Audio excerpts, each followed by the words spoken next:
Welcome to Movie Talk. On today's show, we're recapping the weekend box office. We're also discussing the fact that 2021 is the MCU's first year with 4 films hitting theaters. And then we're moving on over to streaming. Apple has movies hitting the big screen.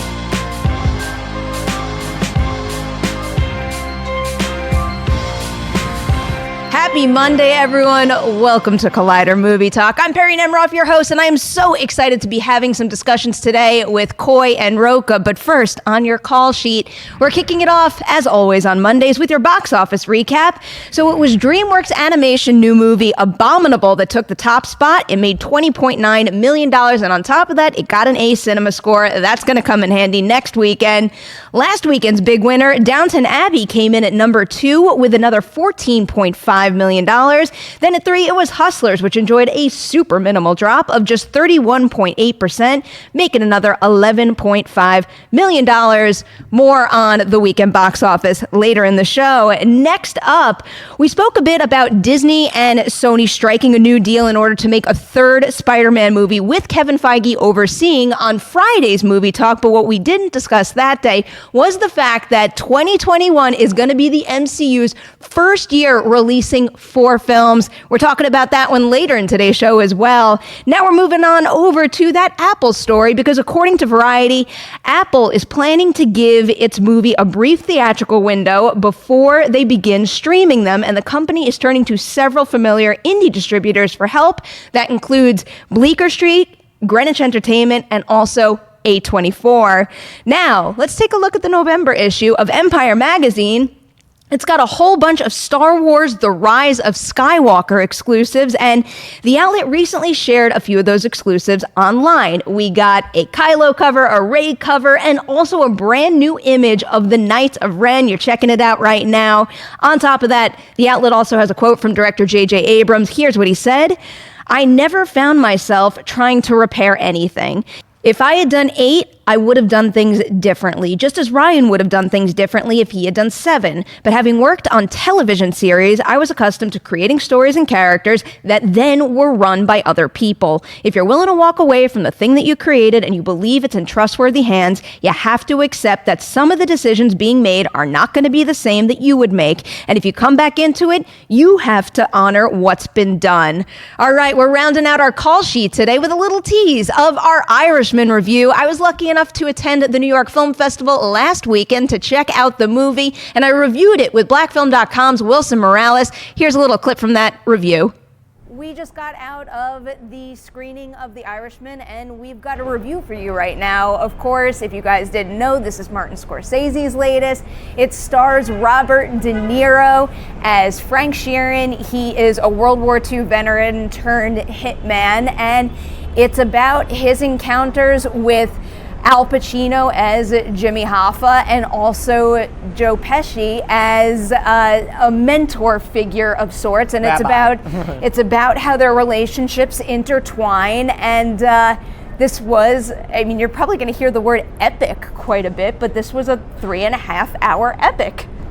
You don't hear that word so often. You don't hear masterpiece in a way so often. But when you're talking about Scorsese and you know what he delivers, the question is, he walked in this movie, or the audience knew Scorsese was walking this movie like in comparison to Tiger Woods. You know how great he is, and the question is, can he deliver? You know what he can deliver, but can he deliver it? Mm-hmm. And when you have a 3.5-hour movie, 2 things were talked about: the length of the movie and the whole de-aging process, and whether or not that would be a distraction to the movie, and I didn't think so at all. No, not one bit. I mean, we spoke about it extensively on Collider Video recently, and some of the most concerning parts were Robert De Niro being aged down to his 20s, and that is a very small portion of the movie, and as it plays in the movie, I thought it worked extremely well. And later on in the film, I think some of the standout qualities is with the hair and makeup design. I mean, it is just exceptionally well done, not just on De Niro, but the cast across the board. So in the end, I think the fact that this spans so many decades worked incredibly well, just from a visual perspective. And when we're talking about that 3.5-hour runtime, yes, it's a lot, and I understand if that's intimidating, but I think a story like this kind of warranted it. I just couldn't believe the place I wound up in, where I do not have the same mentality or outlook on life as someone like Frank, but Scorsese builds such a strong foundation for that character that he really does justify all of his decisions, right or wrong, and he just turned not just Frank, but everybody around him into fully realized characters that I understood, and it has that kind of lean-in effect because all their relationships are of such great value and weight in the film that you are just examining their every facial expression, wondering who's going to do what and when, and I feel like I hit a point in the movie where I was just expecting something to explode every second. You know, you walk in here and you say gangster movie, so it's a question of like, when you see characters, at what point are they going to get clipped? You know, when they're going to get clipped and how will they get clipped? And, you know, being told through the eyes of De Niro's character, there's an emotion component in there that he has with all of these characters, from Joe Pesci to Al Pacino to Anna Paquin, who plays his daughter. Yeah. You know, there's a lot that goes in there, and granted, when you have a long running time, you know, there are moments where you're like, okay, this could have been chopped off, but really no. You know, he's telling a story, and sometimes a story that being told lends itself to like, okay, we can spare a few minutes. It's not so much of a distraction as you would have in probably other films. And with the technology done, with the de-aging process, you could never tell. If there wasn't so much stories about the whole de-aging process, you could never tell, you know, because I think, as you mentioned before, the hair and makeup are so flawless that it grows on you. That you never paid attention as far as, you know, where the CGI in a way would come in, or, you know, what would be placed in front of some of these actors who no longer look the same as they do from 20, 30 years ago. If you want to check out the full review that we did on The Irishman, it's up on the Collider Video YouTube channel, so you can check it out right after Movie Talk. All right. Now is the time of the show when I get to introduce my panelists, Coy and Rocha. Hello, hello. Hello, hello. How were your weekends? Excellent. It is really Monday. It feels like Monday. I'm aware it's Monday. Coffee I feel is like necessary. you haven't adjusted to the 9 a.m. time yet. I'm aware that I'm the slowest I can possibly be here. Everyone probably loves it. Wow, yeah. Yeah. I can hold on to this horse. I can ride this horse. This is a little slower horse than I'm used to. I had a good weekend. Spent pretty much building IKEA furniture for me and my girlfriend. Oh, fun. Yeah, I actually love doing it. I'm telling you, if I could make a business out of building IKEA furniture, I would be at least a multimillionaire. So you're not like me where you wind up having built 99% of the thing and then realize there's one piece missing. Oh, no. They always have that extra piece around there somewhere to mess with mystery I think box. it's Swedish humor that they've had put the extra one in there. So you're like, oh no, where does this go? They Watch, mess when with you Americans. finally get a cat, all of a sudden all those pieces will disappear and you won't know where they went until you fair. left the The one couch. drawer of all of the one pieces. Do you guys have that one drawer that's I everything do. IKEA? Yes. You're like, maybe. Or like Yeah. the disposable tools that they Yes, come with. yes, I have yes. all They're of all them the same, saved. so you got 5 of one size Allen wrench for no reason. Well, my girl's so OCD, she makes me put it all in a bag and then write what furniture it goes to. So we have a Amazing. stack of stuff in a separate cabinet. That's inspired. All bags labeled. Well, it's that's interesting. a wrap on Collider IKEA talk. Now let's go into our first panel. We've got the weekend box office. So we ran down it a little earlier. Abominable topped the charts here. But what was the standout movie this weekend for both of you? Was it Abominable for either of you? Certainly Abominable. I think it's fantastic. I mean, I did the junket and, of course, got to know the people who made the film going on a studio visit. So for me, I had a special, connection to the film and cheering it on from the sidelines. And it's such a sweet, sweet movie. And with everything that's happening in our world and everything, and the more harder edge stuff that's coming into our entertainment, it's nice to remember that there are movies that can be, as you guys said before we started the show, warm and fuzzy and happy and fun. And I also love the fact that this is an all-Asian voice cast because they wanted to keep this an all-Asian voice cast to appeal to that culture and to keep it correct. You know, Chloe Bennett being half Asian, it's all works so well. And on the heels of Crazy Rich Asians, you're seeing, okay, this is now becoming a block of people that has to be listened to, paid attention to, and is showing box office success with. So this is fantastic overall. And I think it's been a labor of love for Jill Colton for so many years. To see it come out this way is great. And I think it's the third original film to top #1 in the box office this year, along with Good Boys and Us. So that's a positive.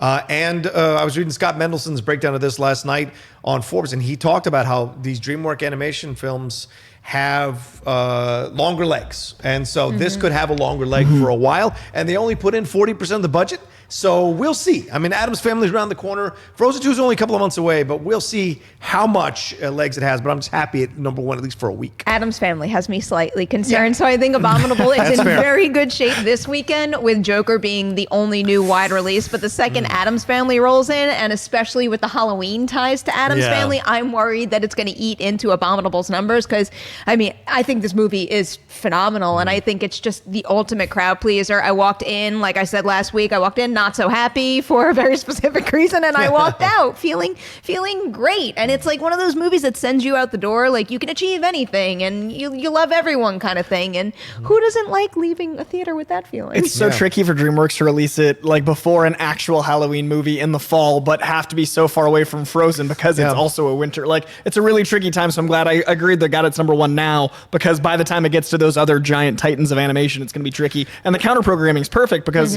next week Joker, no one's going to be like, well, I got to pick between these two. Like, if you're going to the theater, you're not going to have that indecisiveness. It's one or the other. Well, that was one of the fascinating things on the studio visit was Jill spoke about that, how they have to angle dates now for these animated films in ways that they never could before. Remember, these things take years to make, so it's a little more difficult to pick a weekend and stick to that weekend and hope it all works out. So the fact that this all now is a new level of thinking about these animated films makes this even more incredible of an achievement that they got it right. It's a more crowded marketplace than ever, whether we're talking about the output of animated films, the number of Marvel films we get over the course of the years as they progress, or if we're talking about all the competition on streaming services. It's not the same game as it was even like 10 years ago to find the right release slot for your movie. 1.25, like 3 years in advance of release. Mine this week is Ad Astra. Number 5, I was really impressed. It made another 10 million. It is a very ponderous, very different movie. It's unlike most things, so I'm really glad it's getting an audience, because I watched it and I enjoyed it, but I definitely left wondering who else it was for. It's way more 2001: A Space Odyssey paced than most films nowadays. It's also like a one-man show for many chunks of time. So Brad Pitt's performance is incredible, but it's a very different kind of movie. And when they advertised it, the trailers felt like the movie, but then the cutscenes didn't. I remember they played one of those like action set pieces with the moon attack with the base and everything else, and it made it look like a Halo movie. Like, it was a very different tone, but that's one of the only action set pieces of the entire film. So I imagine it was a really hard film to advertise. I'm glad the people that are seeing it are loving it, and it's finding an audience, because I want more movies that take their time and can be ponderous and let actors act. Like, Brad Pitt got to be the actor he is in this film, and it's really hard to get those movies made nowadays. So I'm glad it's holding on a number 5 spot. I'm glad it made another 10 million. I'm worried this kind of movie is going to happen less and less. So that mid-budget film making some money made me happy. Yeah, I would agree with that, because I think every generation has their, right? Like, you could compare it to Castaway in terms of like, this is just Tom Hanks by himself on an island for an hour and 45 minutes. You're like, my God, this is incredible. How is this possible? You mentioned 2000. I think as strongly as people want to go and support DC or Marvel films or Star Wars films, there's a strong contingent of older film goers who want to go see these kinds of movies in the theater, who still appreciate cinema and are cinephiles and want to go enjoy it. If they hear their favorite reviewers saying something positive about it, they know they can spend their money to enjoy this experience. Maybe they don't go to all the MCU films, but they'll go to this. And so there's at least a strong contingent of it. But I agree with you, and Perri's face says it all. The fact that they may be happening less and less is certainly a very real possibility. So hold on to these. And it's a theatrical experience film. It's a movie that should be, and that's my point, is this movie needs to be seen as loudly and as big as possible. I saw it at the laser projector, IMAX, and that experience made me appreciate it. Actually, the laser was so strong, and like the experience that I saw the Joker trailer for the first time in IMAX. And I hadn't seen it in IMAX, and I didn't recognize it for the first 6 seconds. All of that New York push in, I was like, what's this movie? And it made me like, I haven't had that experience in a long time, to be like, I've seen this 100 times. So Ad Astra itself was such a spectacle, so much scope, that leaning back and just experiencing film, it felt really nice to not be tied to canon. Like, I just got to watch a movie. Ad Astra is a movie that played the release calendar game very, very well, as did Hustlers, Rambo, Abominable. It's just, they all wound up being perfect perfect counter programming for each other. And, Joker's going to come in next weekend and it's going to demolish the box office. I don't care if it's good counter programming or not. It's going to eat into everybody's pile of money there. But I'm glad Ad Astra got to have its time to shine as much as it did. I was wondering if it was going to hold on a little stronger because especially when you bring in, Hustlers into account and also Judy, which opened limited this week. So Judy did pretty well. It made a little over $3 million. And when I look at all three of those movies, my FYC brain starts to go. I'm like, what does the box office hall say about their Oscar potential? And I'm still on the fence about Ad Astra. I know going into it, there was some potential buzz for Brad Pitt, but I don't know. Even though it did fairly well at the box office thus far, had a decent weekend to hold, I don't think the talk is strong enough, especially because we also have Brad Pitt in the mix for Once Upon a Time in Hollywood, and I think that's the film that's going to make more noise, and I think that actually might wind up overshadowing Ad Astra. So, I don't know. I have a feeling that Ad Astra might be out of the race, and I'm looking forward to seeing Judy's star power rise. I think Renee Zellweger is one of my only locks thus far, and I think that $3 million is a good sign for its theatrical run so far, and I'm hoping that they play it right. They play that platform release strategy right, and it just continues to build and build and build. It's got the A- cinema score, good word of mouth, and I think they're promoting that one right. Let me ask you something. There were some reports saying like, it didn't do as well as they were hoping the Friday night, and then it picked up over the weekend. But that makes logical sense, doesn't it? It's a Judy Garland biopic. There aren't a lot of people that are rushing out on opening night to go see a Judy Garland biopic. It's going to pick up on the weekend when most of these people are not working and they want to come see a film and enjoy it with their family or enjoy it with their significant other and remember Judy Garland, because there's a lot of people in the 20s and 30s probably who couldn't pick Judy Garland out of a lineup, and so it's a matter of, well, how many people, and then know her story and pick her story up. So to me, I found this to be fascinating. We can't apply the opening night thing to every movie. Yeah. You have to understand it has to apply to certain ones, but then different ones don't have to have that same thing attached to it. I think different algorithms for different tones of movie. Yeah, I think it's dramas, context. because if you're getting out of work and you're tired, going to see a biopic might not be your thing, but waking up Saturday, having the day, going out afternoon, I see like older I people. like Sunday, like a Sunday afternoon movie. I think different moons, different tonalities are different weekends. But I guess you could kind of say the same thing about someone who wakes up planning to see a movie on a Saturday or Sunday, realizes it's a beautiful day outside and decides not to go. Versus Friday night. I don't necessarily know if like Friday versus Saturday versus Sunday is a real way to discuss Judy's box office Not right everyone now. plans their lives around movies. What are you talking about? IKEA or Judy. I don't know. Right. I've got That's these what bags of Rocha is tools. thinking about every weekend. That's my Sundays. All right, guys, that is our breakdown of the weekend box office. Now let's move over to this big story. Rocha, you had the pleasure of discussing this hot news Friday morning. When I saw that broke, I'm like, yes, you guys run with it as you So did. lucky. Lucky. There was so much to talk about just with SpiderMan being back in the MCU in a sense that we didn't really kind of take a step back and see what this does for the big picture of the MCU release slate. And it's the fact that 2021 is going to mean we're getting 4 MCU films, which is a lot. So I guess my first question for you guys is it too much? I think these 4 films isn't too much because of the different types of movies they are. You've got Shang-Chi 1, Doctor Strange 2, Spider-Man 3, Thor 4, all coming out in sequel order, which is just fate and impressive. But I love that you've got Shang-Chi, which is going to be an origin story, so it's not going to feel like anything else that year, in my opinion. You've got a sequel to a movie that's kind of already had its sequel by having Doctor Strange be in the Avengers so heavily, and Doctor Strange is a very different character now than when we last saw him in his own solo film. He wasn't yet fully the Sorcerer Supreme through most of the film, and now he is. He's actualized. He's become all of these things. And the MCU has changed tone so much, Doctor Strange 2 is going to feel different. Spider-Man 3 is going to be so different because the end of Spider-Man 2 and because of what's happened in the MCU. The stakes of this movie are higher than any of the rest because of all this Sony Marvel stuff being so public. And then Thor 4, a Taika Waititi film. There is nothing more different in the universe than a Taika movie. So you're not going to be like, oh, Thor felt just like Shang-Chi. Oh, Spider-Man felt just like Doctor Strange. I think you can do 4 movies in a year as long as they're very different in their polarity. And I think you don't look at Brad Pitt and go, oh, we just had him in Once Upon a Time in Hollywood. Ad Astra and Once Upon a Time are such different movies. You're not like Brad Pitt fatigued. I don't think superhero fatigue can set in as long as we work on keeping them different and keeping them quarterly. Very, very good point. Before you answer, Rocha, I want to throw in 4 more titles because Disney Plus is expecting to get WandaVision, Loki, What If, and also Hawkeye that year. Right. Now answer my question. Is it too much? Here's what it all always comes down to? Quality. Can you maintain the quality? That's always what matters. There will be no superhero fatigue if you can maintain the quality.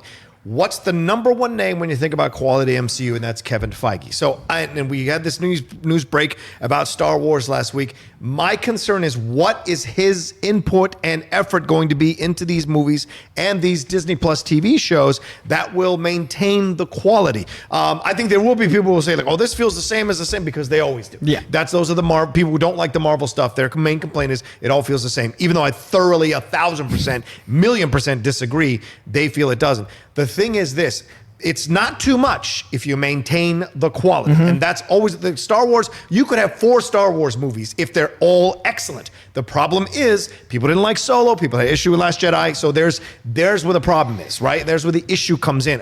Force Awakens complain, oh, it feels like they're tracing New Hope. Whereas with these Marvel movies, they all seem to find a way to feel distinct, and the quality overall is fantastic. And there's only occasional missteps along the way, and rarely over the last few years have there been missteps. So that all speaks positively. So my question is, will Feige be able to shepherd this ship? Because remember, that's the guy from Sony said he was too busy, which I never bought. But how much will he be distracted by Star Wars if he's working on Star Wars, a Star Wars film, which takes a lot of effort, versus what he's doing here with these MCU movies? So I say it's not too much as long as the quality is maintained. So I definitely agree with both of you. I think the fact that these are all so tonally different, and as long as the quality stays high, it bodes well for these all to do well at the box office. But when we also take into account this idea that many people out there only spend so much money going to the theater, and then on top of that, it's going to be a completely different world in 2021. I know it's not that far away, but by then we'll have had Disney Plus settle in, plus other streaming services. So I don't know, when I consider how much the landscape can change by 2021, I feel like right now I can't come up with a decent answer for any of this, because our viewing habits in just this short period of time might be completely different. And when I think 4 MCU films on the big screen, that kind of ties into, and I know you have a more positive outlook on this, Coy, but that ties into my view of the future, which sadly I think is going to be most people only spending their money to see the big on the big screen, and then still having access to the smaller movies on streaming service. But I just see that gap getting wider and wider. The AMC classics and things are doing really well, though. When you go to these movies that you don't expect to be a broad audience, they're actually bigger than I expect. When I go to a movie that I'm like, this won't be a really theater movie, those theaters are pretty full. I think mid-range films are coming back in a really different way, because the cheaper movies get to make with tech. Like, it's easier to get a red now than it was 5 years ago. It's easier to do sound design now in certain ways with technology than 5 years ago.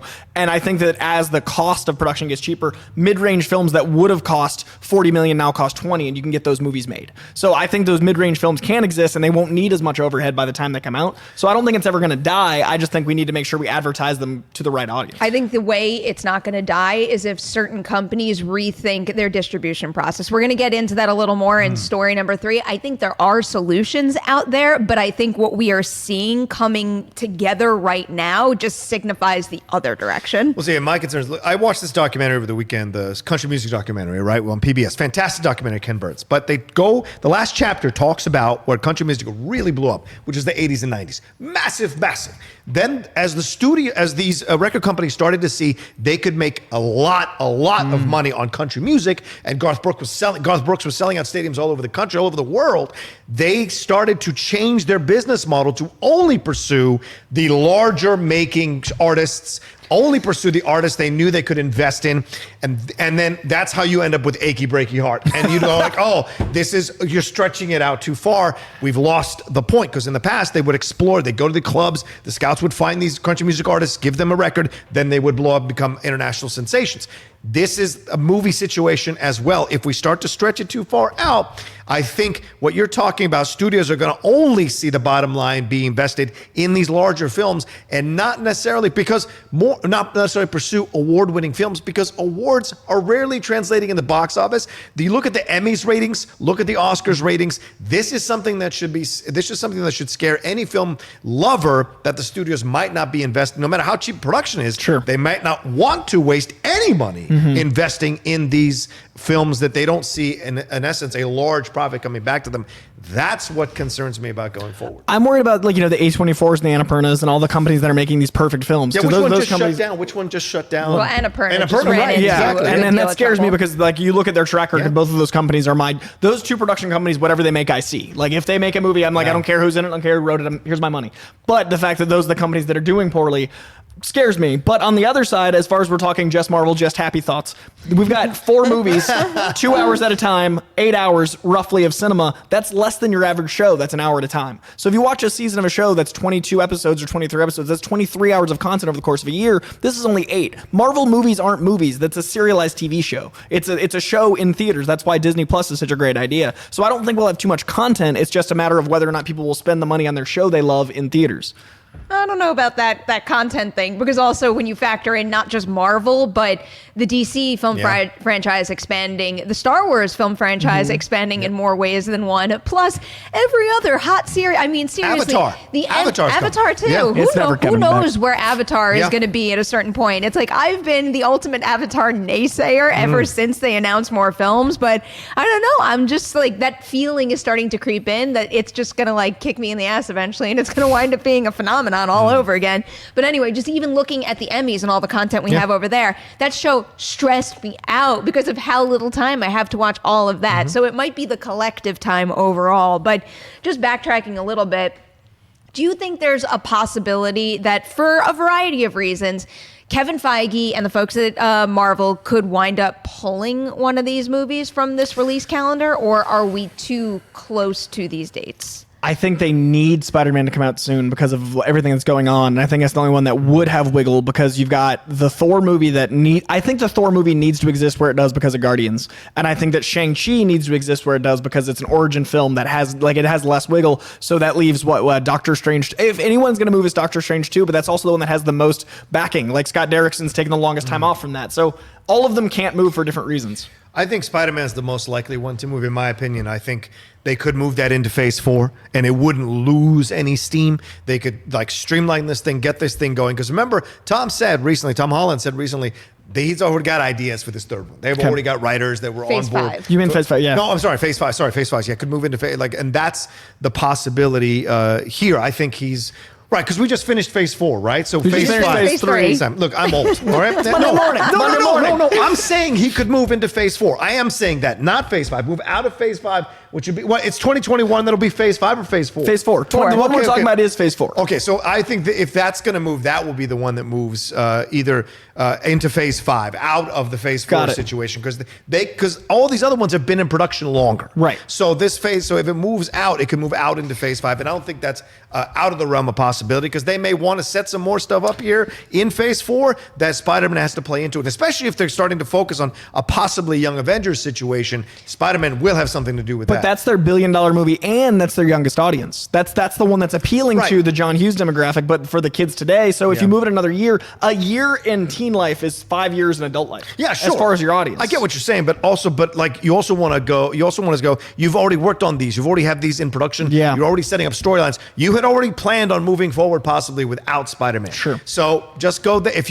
any of them are going to move, which I don't think is going to happen, I think Spider-Man is the most likely contender because it's starting later than the other ones. Unless there's an unforeseen production challenge, I actually think all 4 of these are going to stay firmly put. I think, going back to what I was saying before about the changing landscape and everything, this is the year to make a stand and look at these dates, especially after the success of Black Panther. They want that February date carved out. Then you have the kickoff of summer with the beginning of May. Then you have midsummer, where Spider-Man has already proven to be a success. Then you have November, where Thor has already proven to be a success. It's the perfect year for them. They have carved that out, and I think that based on how all 4 of these movies do in 2021, they're then going to take all that data and reassess their plan going forward. So I think having 4 movies on big dates in this particular year is perfect timing to make sure that their priorities going forward are right. If I have a film coming out in 2021, I'm scared. Oh, terrified. I'm terrified that I'm these not are making all any money. alley-ooping into the next. Every post-credit scene is going to give the next one a little bit more money. The Spider-Man made over $1 billion because of Avengers. These movies are all going to help each other grow. And there's only a 3-month gap between the longest one, I believe. Yeah. And I remember we talked earlier this year on Movie Talk, Perry. We were talking about how people weren't spending money on these other films in January and February. They were waiting for Captain Marvel. Then all this money came out. And it's like, oh, okay. So people have it to spend. They're just picking certain ones to spend it on. And other films films are being sacrificed in the process, and that's what would scare me in 2021. Oh boy. And then Disney Plus at home. Yeah, that's right. Well, and that's what we're going to talk about next. All right, guys, as the MCU lineup continues to come into form over the next, I don't even know how many years at this point, we're going to cover it right here on Movie Talk. So before I move over to the next panel, 2 things to cover right now. We're taking your live chat questions at the end of the show, so start sending them in right now. Also, there is more great content coming to the Collider YouTube channels later today, like these shows. Check it out.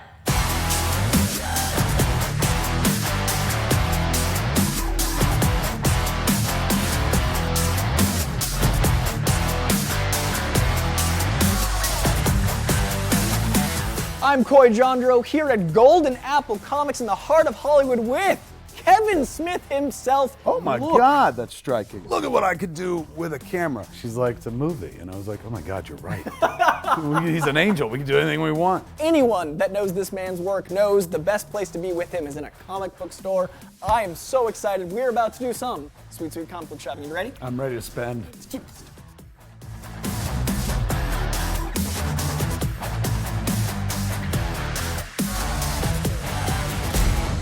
Hey guys, Riley here, and let me tell you about Rule of Two. You looking for a Star Wars fix? Well, Rule of Two is that show. It drops on Collider Video's main YouTube channel, as well as on Podcast One's Jedi Council feed. So go over there, subscribe, share it with your friends. It's hosted by myself and Mark Fernandez. We talk everything in the Star Wars universe with a lot of deep dives and a lot of conversations that go all in. You know what to do. Subscribe, join us there, and rise.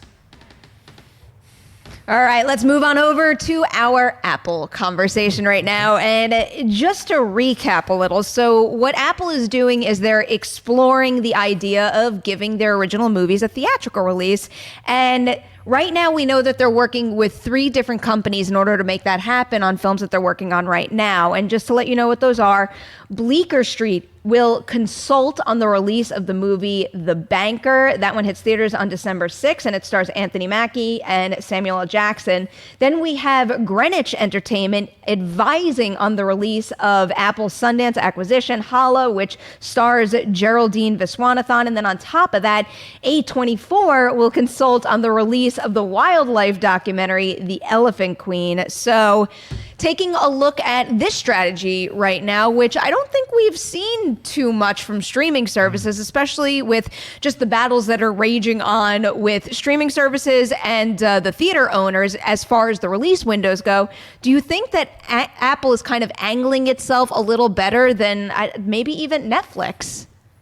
I feel like Netflix is going to have to restructure with The Irishman. They're going to have to change their whole perspective. And I think, likewise, theaters are going to have to restructure what their tolerance is for these things happening. If you're trying to keep theaters alive, you really don't have a leg to stand on to be like, no, not at The Irishman. So I think this year we're going to see a lot of changes no matter what. And then Apple's coming from a position of having money. They're not borrowing money. They're not at a deficit. They're not in a loss. They're a $1 billion company that can just be like, well, we're going to do it our way. If you'd like that, then please. But if not, I just feel like they've, with their $500 surcharge iPhones, they can have a little bit more bandwidth than a lot of people. Mm-hmm. Going back to the beginning of Netflix, I definitely believe the mentality that is going to send some of these streaming services soaring and other ones kind of lagging behind is whichever one finds the different strategy that works. I mean, Netflix was one of the first of its kind to do what it did, and look where it is now. I feel like if maybe this is the move that makes a difference as far as getting original streaming movies on the big screen, this is finally something that could give Apple a little bit of a leg up on the competition, when thus far in my mind, Apple is the streaming service that seems like it's my lowest priority, but this is the first thing that I'm hearing that I'm like, okay, like you got something here. Well, that's the thing, right? There's a term out there in the world called power move, and this is what you call a power move. Apple does not need to play in the sandbox with Netflix and Amazon Prime and Hulu.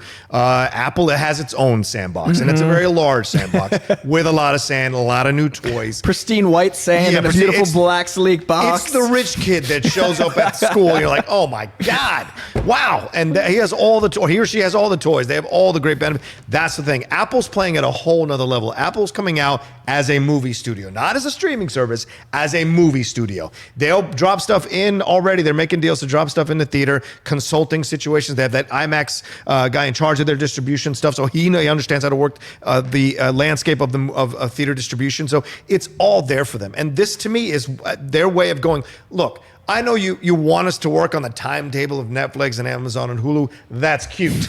We have our own timetable, and it's a big time timetable. And we're going to make money here. We're going to win awards here, and we're going to be a premier service that you don't even consider to be in the realm of Netflix or Amazon Prime or Hulu. And that's a strong move. If this is how you come out, if people are waiting for you to do something, because all these people on these websites that like Collider and other websites, people have been saying like, oh, why is Apple TV not doing anything? Why haven't they announced?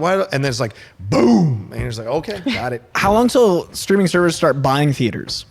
I think that's in Netflix. I think there have been rumors that Netflix is been looking for a while. at that. Netflix has the Egyptian. And they also have like that iPic deal, but I mean, we'll see what happens as iPic changes with Chapter 11. But I think Apple might be the first one that's like, here's an Apple theater, because they've been talking about Apple TV forever. I could see them being the most I'm dangerous. like picturing an Apple theater that looks a little bit like an Apple store now. Glass front, and you just walk in. They're like, here's the Genius Bar. I'm telling you right now, as we become less and less desirous, or how can I say this? We become more and more fussy when we're in movie theaters. It would not be out of the realm possibility for an Apple theater to be a singular booth where you are just in there with headphones and nobody talks to you. Years and years ago, an AirPod. Years and years ago, during one of my first movie talk appearances, that was a question, I think a Twitter question we got, and that is what I described. Put me in like my own personal little pod where I could plop Dewey on my lap and let myself in quiet with no cell phones around me experience a movie. Hey guys, a soundproof booth. We just described WALL-E. Yeah, well, it's all over. Society's crumbling. And like, just in when you pods. say that, the weird thing, like that's like the position I picture That's what I was myself. thinking. Where are these things? With like It's a a big, Pixar gigantic sidearm. soda right next to Disney owns it, Apple owns it, Pixar. It's all just one big thing. These theaters already have the reclining leather seat that essentially makes you feel like you're. And that happened in no time. Anyway, in no time. Like it'll be the public wanted it. Yep. And iPic has pods. iPic it's a 2-person pod. You're sharing a little bubble where you're here, and they bring you things. And you're already getting food if you go to the Draft House experience. Yeah. They are literally have a waiter or waitress comes over, takes your order, and brings you your food and drink in the middle of the movie. 7 years from WALL-E. Yeah. Oh, man, less than that. Maybe less I'm than that. optimistic. Let's not get too far ahead of ourselves in such a disturbing manner. Let's flip this around a little bit. So we've kind of covered what this could do for Apple as a movie studio and a distributor. What about some of these smaller companies like Bleecker Street, Greenwich Entertainment, A24? Because in that Marvel story, we were just discussing the possibility of big screen priorities being the most expensive franchise movies out there. Are arrangements like this something that could make a difference for some of these smaller distributors? Big drug dealers need street level people. So you've got your money, and then you got your A24 staying alive. I think it's the move to keep A24 open is to make sure Jimmy on the corner's got his money. So I think the answer is having A24 stay alive to make their indie films by having the mega conglomerates be like, here's some money to keep you open. And I think it's great for everybody because I want more A24. I want more Annapurna. And if that means they have to go to the man, they go to the man. Maybe not the healthiest analogy, but it makes some sense. You understand. It's direct. Koi's, it's a path we all know. Koi's got a past. That's all I'll say. I'm just saying it's a linear path. We've seen it work before. Sure. I don't know how to follow that up. All I can say is this. I think it's great for these studios to get, because also, what is the thing you think about when you think about Apple is highest quality products. Yeah. Right. Do you have issues occasionally? Sure. But those Apple stores, those are like just incredible to walk into. They recently took care of a couple things for me from my MacBook Pro. They're in great service. They really pride themselves on a certain kind of customer service and a certain kind of satisfaction from you. Agreed. And their products being the highest end products you can get, which is why they charge top dollar. So these studios being attached to Apple will infer that kind of feeling amongst moviegoers and fans, right? Yeah. That feeling, oh, we're getting top quality product from Bleecker Street, top quality product from these other studios. And subconsciously, people will connect the brand to that brand and then attach the meaning of one brand onto the other brand. So it makes a lot of sense for these studios, and they stay alive. And there's money here to fund their project. As you said, Koi, if these productions go cheaper, then Apple certainly has money to spend and try things out. I love this idea of the advising capacity. This is fantastic. Outsourcing expertise is brilliant. Yeah, and it's big time again. Yeah. Like, please come advise on something we've already done. That's a power move. So Also, to me, that works. With what you just said, with folks out there looking at one brand one way and then applying that thought to another brand that they align themselves with, A24 is a genius company to have a 5-film deal with, especially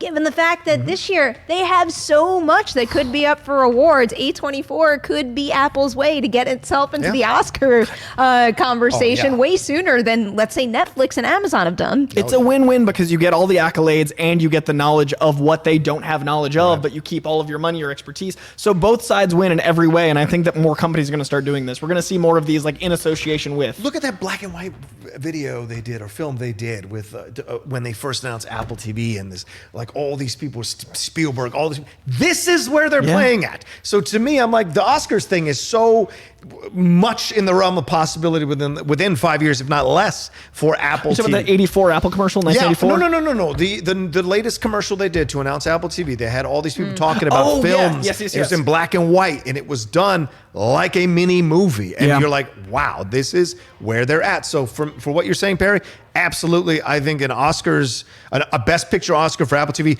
who knows? They may do it before any of the streaming services do it. Wouldn't that be incredible? Well, they just leap ahead Netflix 5 years. has already done it, and I think they're going to do it again this year. Well, That is my prediction. I think we're going to be talking a lot about The Irishman over the next couple of months. Good point. All right. I feel like Perry knows something we don't. Well, I saw the movie. I'm allowed to say it. I don't have to keep it a secret. I'll tell you right now. I think it's and there's probably categories that I'm not thinking of off the top of my head right now. I think it's going to get a Best Picture nomination, Best Actor, maybe 2 Best Supporting Actor nominations. I think screenplay is in consideration there, and definitely editing. And Best Director. Do you think Best Director as well? Best Director too. Is I think there we're an going to intermission? see no. Not in the screening that I experienced. Wow. Shockingly, and just to paint a picture for you for how I saw The Irishman. Got on a flight, a red eye, from LA to New York, went straight from the airport after I landed to go see a 3.5-hour movie at Lincoln Center. I was sure I was in trouble whether I liked the movie or not.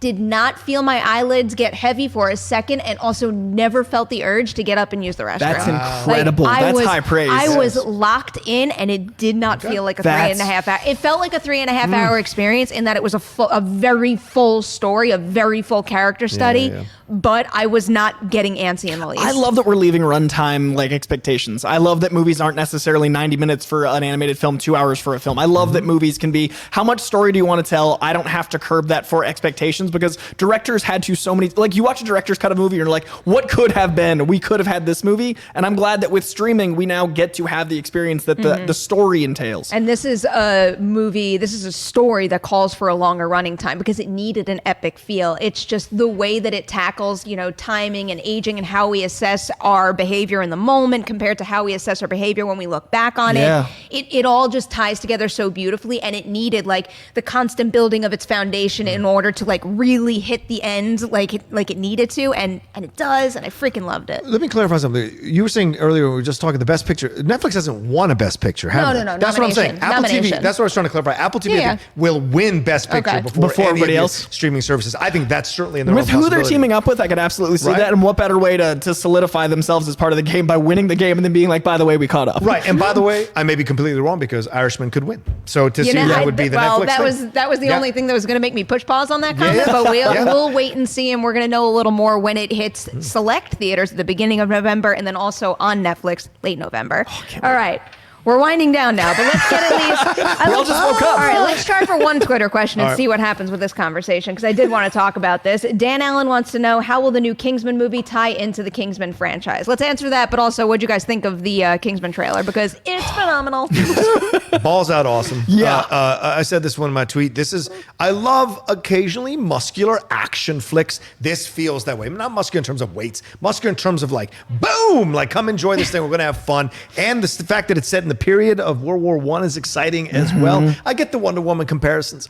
We're allowed to do other World War I movies that are action. So I like that it's there, and I enjoy that it's a good cast, and it feels like a prequel, and it certainly washes for those of you who didn't like the second one, and I was on the fence about it, it certainly washes that out of your mind and makes it feel like we're entering a whole new world in Kingsman. And it with Ralph Fiennes anchoring this, it's just brilliant. And everybody involved, Gemma Arterton, Djimon Hounsou, playing a character he's played many times before, but it still works.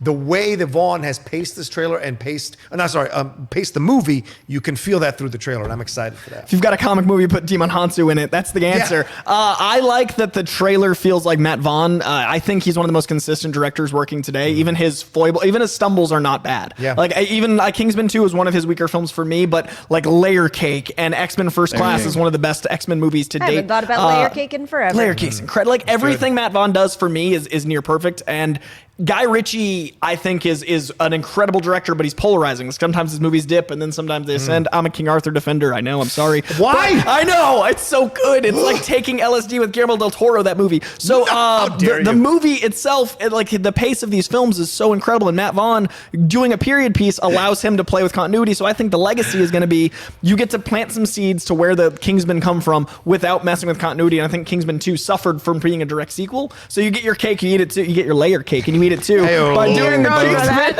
doing the Kingsman play, but having it be removed from the last ones, and then you don't have to worry about all the mess of the second one that's set up. All the things that you guys just said. So I can't wait for this movie. This looks so exciting to me. I want to get one more question in, though, from a KZOG who wants to know, do you think Little Monsters is going to hurt Zombieland 2 at the box office? I think nothing will hurt Zombieland 2 at the box office. I do. I think Maleficent will hurt Zombieland 2 at the box office. I forgot they were that close. I don't know why I was so surprised to see those projections the other week, but the fact that Maleficent was so much higher than Zombieland, even though I think the Zombieland projections are on par with the first film's opening weekend numbers, but I don't know. In my mind, Zombieland has always been the better movie, and also the more important movie, or not important, but the movie that was spoken about, at least within my circle of friends. Oh yeah, Zombieland's huge, but it's a film kid movie. Right. But that's what deludes you, right? You think Blade Runner 2049 is going to blow the doors off. Yeah. All your friends talk about Blade Runner, and then it's like, ooh. But I think with Zombieland, it knows its audience. It's going right for it. It's bringing everybody back, got the same vibe. And the projections, I agree, those make a lot of sense to me.